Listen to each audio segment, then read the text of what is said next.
Konstebel Isabel. Saya, Cik. Anda pagi ini dikendaki berada di kaunter informasi dari jam 10 pagi hingga 6 petang. Sekiranya ada apa-apa masalah, hubung balik dengan saya ataupun dengan penyelia galeri. Faham? Faham, Cik. Okay. Konstebel Natasha. Saya, Cik. Okay. Anda juga pagi ini dikendaki untuk bersama-sama dengan Konstebel Isabel untuk membantu di kaunter informasi. Faham? Faham, Cik. Okay, senang diri. Nama, nama, ya. Keluar. Hei.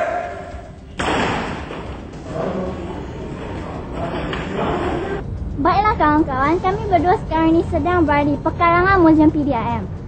Tentu ada segelintir daripada kawan-kawan yang belum pernah datang ke sini.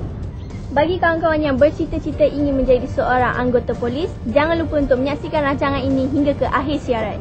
Museum ini terletak di nombor 5 Jalan Perdana dan telah berusia 5 tahun. Pada awalnya ialah Mes Pegawai Kanan dan kini telah menjadi Museum PDRM. Isabel, saya ada satu cadangan. Apa kata kita masuk dalam? Sambil kita melawat, kita juga tahu tentang latar belakang dan sejarah Jabatan Polis Negara kita. Saya setuju dengan cadangan awak. Apa tunggu lagi? Mari kita pergi.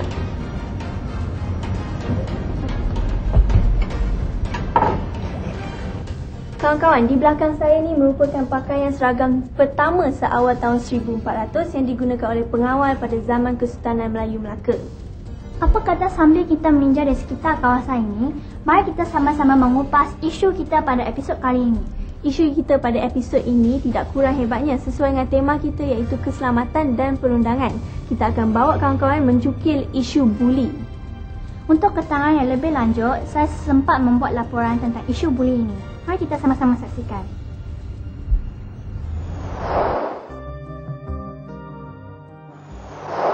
Buli kalau dikatakan terlama di peringkat remaja ini, kebiasaannya dia banyak aspek-aspek mengapa berlakunya buli di antara remaja. Antaranya ialah kerana mereka ingin menunjukkan kehebatan, ingin menunjuk kekuatan dalam bentuk fizikal. Jadi yang mana yang kuat, dia akan menang. Yang lemah akan dibuli. Yang pandai tidak dibuli. Yang kurang pandai akan dibuli. Sebab tu setengah remaja yang tak nak dibuli, fizikalnya kecil tapi menggunakan pengetahuan untuk belajar pandai, menjadi top student, mereka tidak dibuli kebiasaannya. Tapi kebiasaannya yang mana yang lemah. Dan sebab itu berlakunya bukan seorang, dia kumpulan geng, kumpulan. Biasa remaja ni rakan sebaya. Bila ada seorang yang kuat, yang lain ingin mengikuti. Jadi yang lain tumpang saja, tumpang sekaki kita kata kan. Dia bermula dengan kemasukan bermula. Proses kadang orientation kan, ragging semua sekali. Itu menjadi satu budaya yang diterima pakai dulu kan. Dan apabila sekarang orang dapati bahawa benda ini telah didedahkan di media dan orang banyak bercakap dan berlaku kematian, maka itu dia tak dapat diterima oleh budaya kita. Walaupun di sekolah asrama penuh sendiri pun dia dapati perkara macam ni berlaku. Dan dia katakan apabila 24 jam duduk dalam asrama penuh ni, yang tidak ada pemantauan daripada ibu bapa kan, kalau di rumah kita ada ibu bapa kita, balik dari sekolah ini, balik pada sekolah ada warden tapi seorang warden nak jaga berapa ramai. Jadi antara je satu bilik, kalau junior lebih kurang 30 orang dorm. Kalau bilik yang kata 5 orang atau 4 orang. Maka di situ kita tengok kan, menunjukkan sebab manusia ni seperti social animals, seperti binatang gitu kan, haiwan. Kerana untuk menunjukkan teritori, untuk menang kan, untuk mendapatkan apa-apa perkara tertentu, mereka perlu menunjukkan keganasan kadang. Jadi makanan kan, masuk bilik air, barang orang kan, makanan tak cukup ke apa, baju, jadi pakai baju orang, ambil baju orang kan, curi duit, ambil duit orang kan, dengan tidak mengetahui ibu bapa. Jadi di situ dia dapat antaranya ialah berlaku di antara mereka. Sebab tu dia katakan yang mana yang lemah kena buli, yang mana kuat, yang lemah terpaksa bagi. Sebab di situ tak ada ibu bapa, yang ada warden ataupun yang ada ketua murid itu dalam dorm tu. Jadi itu yang berlaku. Sebab apa? Security. Orang yang dibuli biasanya dia rasa security. Kalau dia tidak mengikut perintah atau kalau dia tidak memenuhi kehendak abang tu senior, maka dia akan duduk situ 24 hours. Celik-celik tidur, buka-buka mata tengok abang sini ada misalnya kan. Jadi nak tidur pun abang sini ada. Jadi perlu akur pada peraturan-peraturan yang dibuat di dalam kumpulan itu. Maka untuk dapatkan recognition. Begitulah penjelasan lanjut tentang perihal masalah buli. Ingatlah sepandai-pandai tupai melompat, akhirnya jatuh ke tanah juga. Beringat dahulu sebelum terkena. Kegiatan membuli boleh mencetus kepada kegiatan something. Cara kehidupan ini tidak sihat dan salah dari segi undang-undang. Adalah perlu untuk kita menjaga keamanan negara seperti mematuhi undang-undang yang telah ditetapkan. Ini kerana membolehkan kita hidup dengan harmoni dan selesa. Sifat saling bantu-membantu dapat mengeratkan silaturahim secara langsung, dapat berbakti kepada masyarakat. Bak kata pepatah, berbuat baik kepada buat jahat jangan sekali. Apa yang kawan-kawan saksikan sebentar tadi merupakan lakonan semula kes kejadian buli yang biasanya berlaku di sekolah. Apabila kes seperti tadi berlaku, lazimnya akan membawa kepada pergaduhan dan sebagainya. Apa yang lagi menggemparkan ialah ia boleh menjadi kes jenayah polis. Kes buli ni macam certain people tu macam dia nak tunjukkan dia tu berani, yang tu berpengaruh kan. Jadi tak elok lah buli ni. Sepatutnya kes buli ni kena dibendung lah supaya tak berleluasa kan, sebab sekarang ni kes buli ni mengakibatkan kematian kan. So pihak sekolah dengan pihak ibu bapa kena bagi kerjasama lah. Saya rasa lah kan, mungkin tu macam satu keseronokan bagi mereka.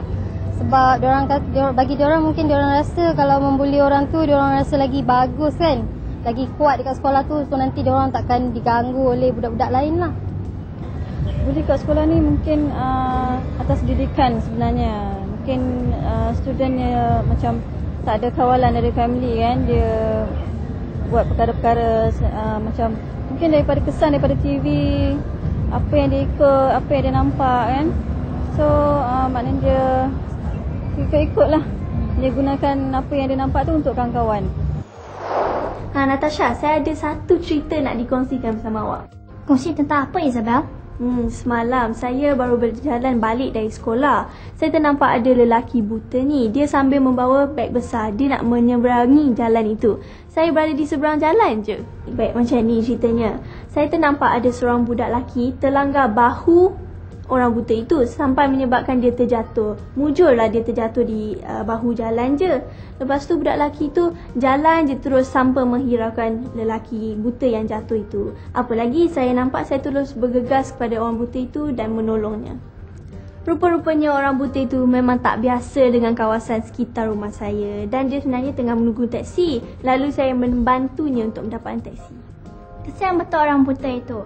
Kita hendaklah sentiasa menolong orang yang kurang upaya dan jangan sekali-kali meniru sikap budak lelaki itu yang melanggar orang buta itu. Betul tu. Harap kawan semua dapat iktibar daripada jalan cerita saya tadi.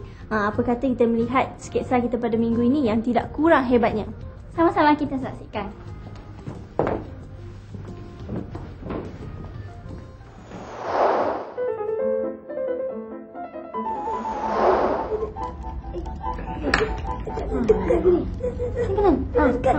Mama nak pergi ke mana? Mama nak keluar kejap. Ada kerja sikit.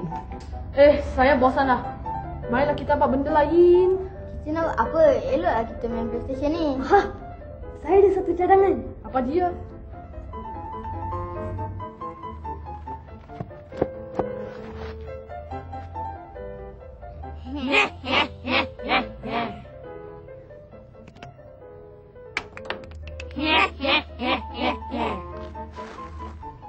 Zaman, Amin, Sebastian.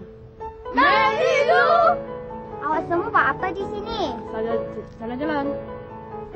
Kami nak melukis. Awak nak ikut?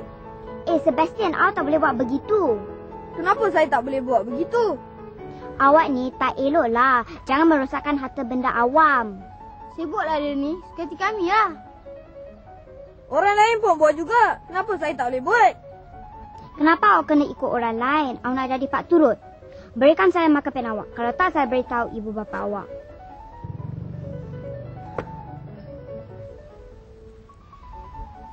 Bukankah sekolah cikgu dah ajar jangan merosakkan harta benda awam?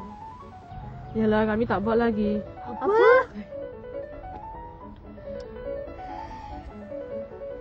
Janji tak?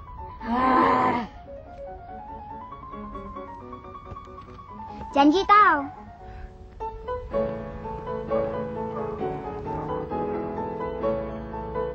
Tak baiklah Mary Lou tu. Sekarang kita nak buat apa?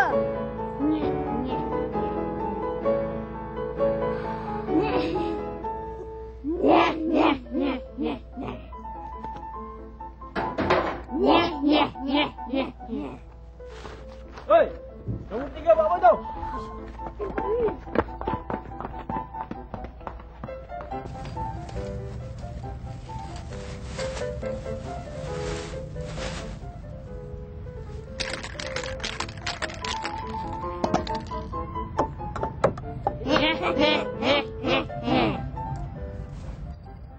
Hei, kamu tiga buat apa tu? Kami tak buat apa-apa pun. Kamu boleh kata tak buat apa-apa? Itu hari pakcik nampak kamu nak conteng pondok telefon. Sekarang ni nak conteng Gulung Suli pula. Siapa yang ajar korang? Mana rumah korang? Biar pakcik nak jumpa mak bapak kamu, nak report pada mak bapak kamu. Selamat sejahtera para pelajar. Apa khabar? Bagaimanakah dengan cerita yang baru para pelajar saksikan sebentar tadi? Patutkah sikap Yuvanes, Ahmeng dan Sebastian kita contohi? Apakah yang akan kamu semua lakukan sekiranya kamu ternampak sesiapa yang sedang melakukan vandalisme, iaitu merosakkan harta benda awam? Baiklah, cerita kita pada kali ini menekankan nilai mematuhi peraturan dan undang-undang yang merupakan satu daripada nilai dalam bidang berkaitan dengan demokrasi. Nilai ini bermaksud menerima dan mematuhi peraturan dan undang-undang yang telah ditetapkan, tidak mengira di mana kita berada. Sebagai rakyat Malaysia yang diberi kebebasan untuk melakukan apa sahaja di negara ini, kita juga perlu ingat bahawa kebebasan kita ada batasnya.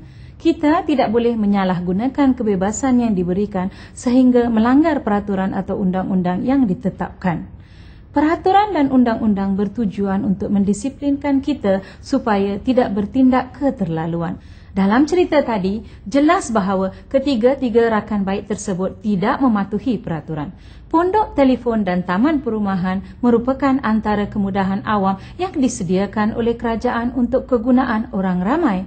Kita perlu mempunyai tanggungjawab bersama untuk menjaga harta benda awam ini. Jika kita merosakkan dan mencacatkan kemudahan awam seperti yang terdapat di dalam cerita tadi, maka ini akan menyusahkan orang lain yang akan menggunakan kemudahan tersebut. Kita sepatutnya mencontohi sikap Mary Lou yang sedar akan tanggungjawab setiap individu untuk bersama-sama menjaga harta awam. Sepatutnya tiga sekawan itu insaf apabila ditegur oleh Mary Lou, tetapi mereka mengulangi kesalahan yang sama. Nasib baiklah Pak Abu, tukang sapu di taman permainan, prihatin dengan tingkah laku para pengunjung ke taman itu. Beliau dapat menangkap dan membawa ketiga-tiga budak nakal ini kepada ibu bapa mereka supaya dinasihati. Bayangkanlah apa yang mungkin berlaku sekiranya mereka ditangkap oleh pihak berkuasa seperti polis dan terpaksa merengkok di lokap. Bukankah perbuatan ini menyusahkan diri sendiri dan juga anggota keluarga? Oleh kerana kesalahan mereka dapat dikesan pada peringkat awal lagi, maka peluang untuk mereka berubah sikap memang ada. Bayangkanlah sekiranya perbuatan vandalisme ini tidak dikesan. Mereka mungkin akan terbawa-bawa perangai buruk ini sehingga dewasa. Apakah yang akan berlaku jika pemandu kereta melanggar lampu isyarat dengan terus memandu apabila lampu isyarat bertukar menjadi merah? Bukankah kemalangan yang membawa maut atau kecelakaan akan berlaku? Apakah pula yang akan berlaku jika kamu tidak mematuhi peraturan dan undang-undang di rumah sendiri? Misalnya, jika ibu bapa melarang anda keluar rumah selepas pukul 10 malam, kamu mungkin dirompak, dicederakan atau diculik oleh orang yang berbahaya. Jadi para pelajar, ingatlah, jangan sekali-kali kita melanggar peraturan dan undang-undang. Kita perlu berfikir dengan rasional dan mengelakkan diri daripada tindakan yang negatif. Baiklah, sehingga bertemu lagi, salam sayang dari cikgu untuk semua. Jumpa lagi. Sekarang ni kami berada di sudut perdagangan rempah ratus di zaman Kesultanan Melayu Melaka. Pelbagai bahan sejarah seperti ini mempunyai pelbagai kisah tersendiri. Jika pada minggu lalu kita telah melihat pencerita kita dengan gayanya yang tersendiri, minggu ni akan lebih seronok kerana tajuknya pun sudah menarik, iaitu Harimau di Atas Dinding Pengadang. Saya dah tak sabar lagi nak menyaksikan cerita kita pada minggu ni. Apa kata kita bersama dengan kawan kita yang berada di studio? Silakan.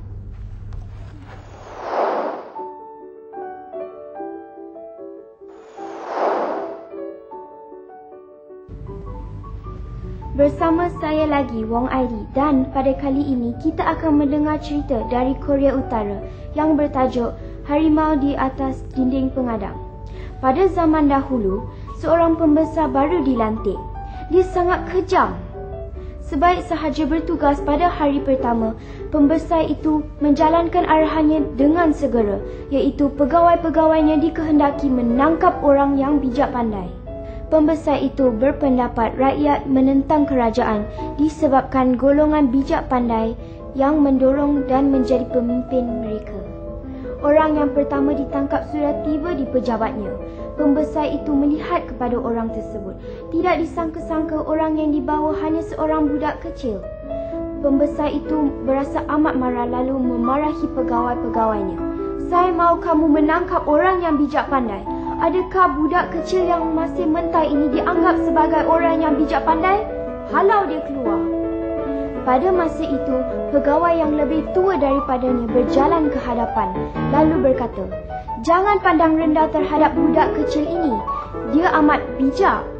Apabila dewasa kelak, bukan sahaja bandar, malah seluruh dunia dapat dikuasainya." "Apa? Dia dapat menguasai seluruh dunia? Berani kamu bercakap sebarangan di hadapan saya. Seorang budak kecil yang masih mentah dapat menguasai seluruh dunia? Sekarang saya ingin bertanding dengan dia. Jika dia kalah, saya akan menghukum kamu kerana kesalahan menipu. Pancung kamu." Pembesar itu memerintah pegawai-pegawainya mengangkat dinding pengadang yang terdapat lukisan harimau. Pembesar itu mengambil seutas tali lalu melontar tali tersebut kepada budak kecil itu.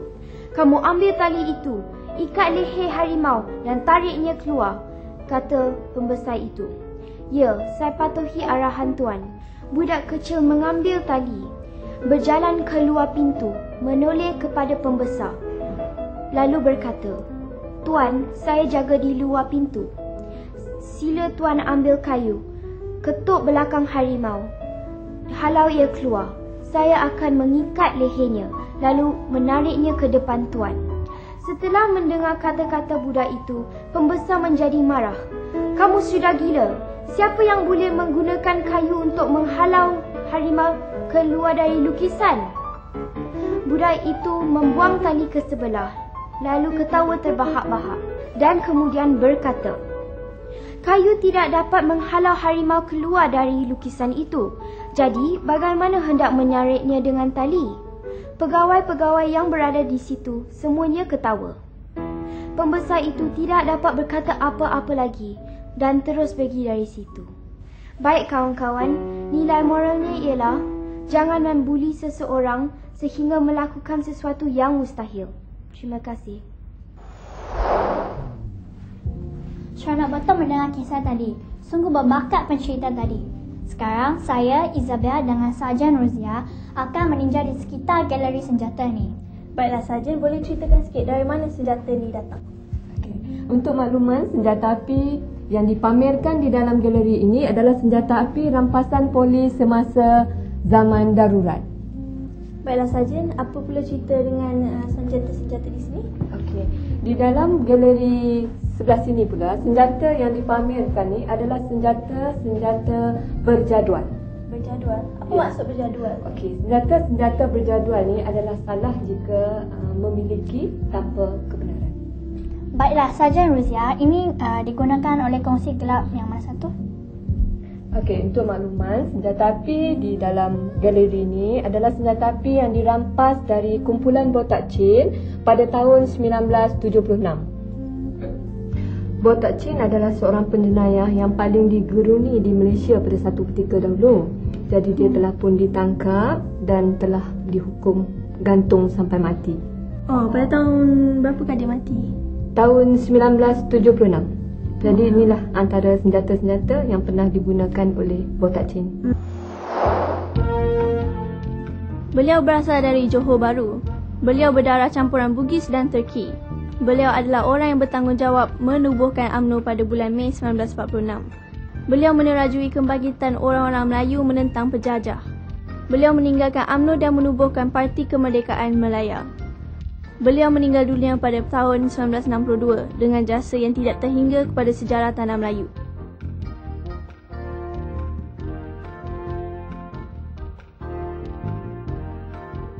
Beliau ialah Dato' On bin Jaafar.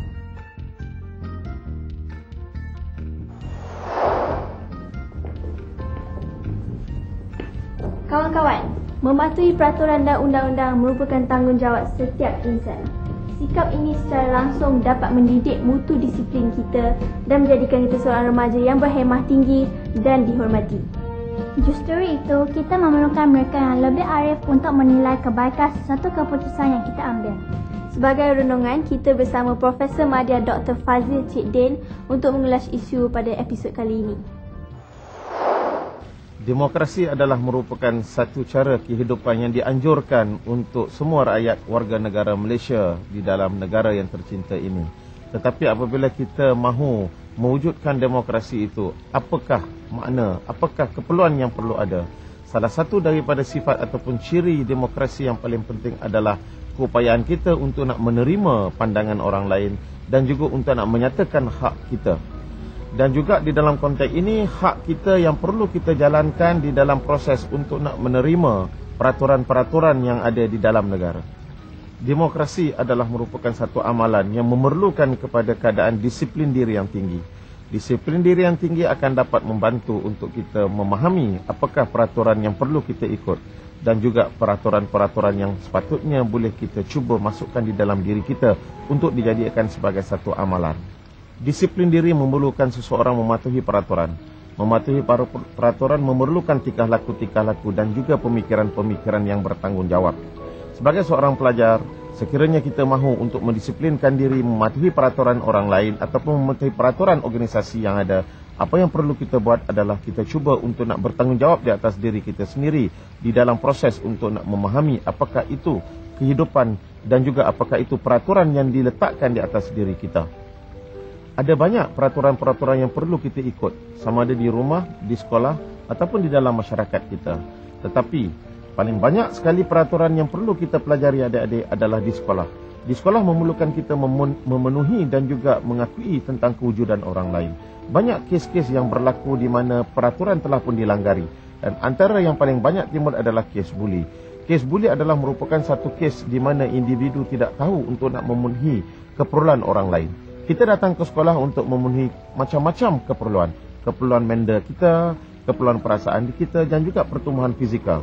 Tetapi ada juga pelajar yang telah menyalahgunakan kekuatan yang ada pada diri mereka. Mungkin bentuk badan yang lebih kuat. Tetapi telah mencuba untuk mengeluarkan tenaga-tenaga ini untuk nak menghimpit ataupun nak membuli individu-individu yang jauh lebih kecil ataupun mempunyai perasaan rendah diri. Ini adalah merupakan sesuatu tabiat yang sangat tidak bagus. Bagaimana untuk nak mengatasinya? Kita boleh mengatasi dengan salah satu daripada caranya adalah untuk sebagai seorang pembuli, kita mesti memahami apakah itu hak kita. Setakat mana peraturan-peraturan yang perlu kita ikuti. Jumpalah dengan pihak pengetua, jumpalah dengan pihak guru besar dan juga guru-guru kaunseling yang boleh membantu untuk memberi kita faham tentang apakah itu yang dikatakan sebagai tindakan buli dan bagaimana untuk mengelak daripada menjadi seorang pembuli. Kepada mereka yang sering dibuli, mereka juga boleh mengelakkan diri dengan cara untuk nak meningkatkan kemahiran-kemahiran tertentu. Antara cara yang paling baik adalah meningkatkan kemahiran untuk komunikasi dan juga berinteraksi dengan lebih positif dengan semua individu-individu. Dan lagi satu lagi cara adalah dengan menolak sifat rendah diri. Apa yang dapat kita simpulkan pada episod ini adik-adik adalah keperluan kita untuk mematuhi peraturan dan juga untuk memenuhi keperluan-keperluan di dalam kerangka kehidupan manusia yang saling berinteraksi dan berkomunikasi. amalan hidup demokrasi adalah sangat penting. Demokrasi mengajar kita untuk memenuhi keperluan diri kita dan juga belajar untuk menghormati keperluan orang lain. Terima kasih Sarjan Ruzia kerana sudi mengajar kami aktiviti asas seorang anggota polis dan menunjukkan kami persekitaran Muzium PDRM ni. Yalah, saya juga berasa sungguh seronok sekiranya saya dapat menjadi anggota polis kerana selain meningkatkan mutu disiplin, saya juga dapat membantu jenayah. Sama-sama, saya harap kamu berdua dan adik-adik di rumah mendapat iktibar daripada rancangan ini supaya lebih mematuhi peraturan dan undang-undang. Ya, sedar tak sedar kita sudah pun berada di penghujung rancangan. Sehingga berjumpa lagi pada minggu hadapan dengan pelbagai lagi isu yang menarik. Sehingga berjumpa lagi dalam majalah moral. Sebab dia